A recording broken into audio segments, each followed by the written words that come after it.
Hello, friends, and welcome back to another episode of Rosten's Reviews. My name is Mr. Rosten, 7-4 social studies teacher here at BMS, and I am very, very excited to bring you episode 6 of Rosten's Reviews. So, ladies and gentlemen, this week on Rosten's Reviews, we are reviewing the French and Indian War, the Proclamation of 1763, and the map skills that we went over. So let's go and hop right into it, shall we? So this week, we started off with our French and Indian War. And so we learned a bunch of different things on what happened post-war. So we learned who fought in the battle. We learned that it was the French and the British. And then we learned how the British won. The British gained a lot of land. They had to give back some land and things like that. So we looked at 3 sources. We looked at primary source A, primary source B, and then secondary source C. And we fully annotated, which means we previewed each source, which means we looked for the title, the author, and the publishing date. We determined whether it was a primary or secondary source. Then we read each paragraph in the source twice. The first time, so that way we have an idea of what we're looking at. The second time is when we started annotating. And as you know, when we annotate, we do a couple of different things. The first thing we do after we've read it through the first time is we circle those social studies or repeated words. The second thing we do is we underline our topic or our topic sentence. And then last but not least, we highlight our evidence that deals with the topic. So remember, if the sentence talks about the topic, we highlight it. If it doesn't, we skip it. So here's a good example. For this first one, we said that the topic was the King of Great Britain shall restore to France. So we know that this is everything that Great Britain had to give back to France post-war. So we did the islands and the fortresses that were conquered. And so we went through each of these sources and we fully annotated.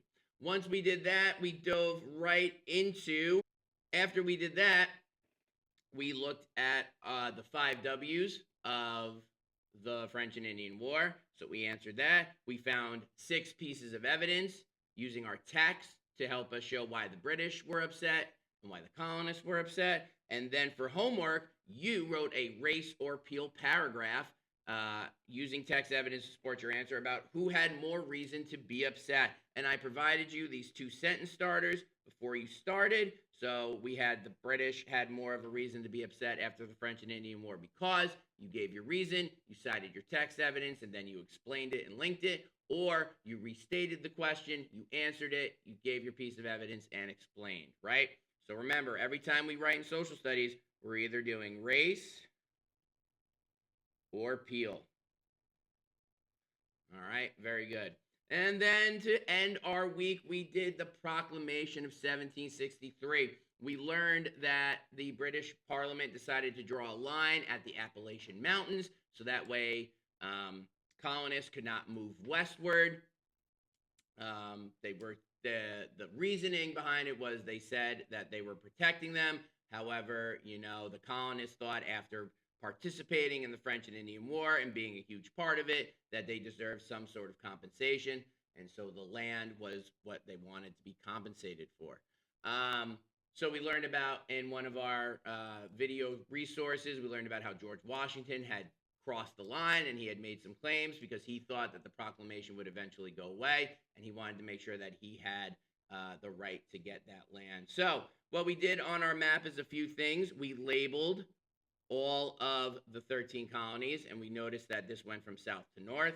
We used pages 64 and 82 in our textbook to help us find all of the things we needed. We colored the 3 regions in different colors. New England got one color, the middle colonies got another, and the southern colonies got another. We did these bodies of water. We did the Atlantic Ocean, the Mississippi River, the Ohio River, and we also finished up with the Appalachian Mountains. All right.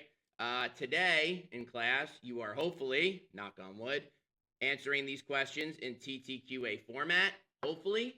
And if you didn't finish it, guess what? It's homework. I know. It's so silly. I know. But that's what we got to do today. So just for an example, how we TTQA, just for this first one, which colony is the farthest south? To TTQA it, we would say the colony that is farthest south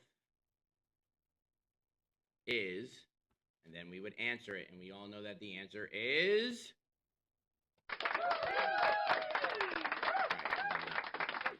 least not today. All right, friends, so let's jump right back into it.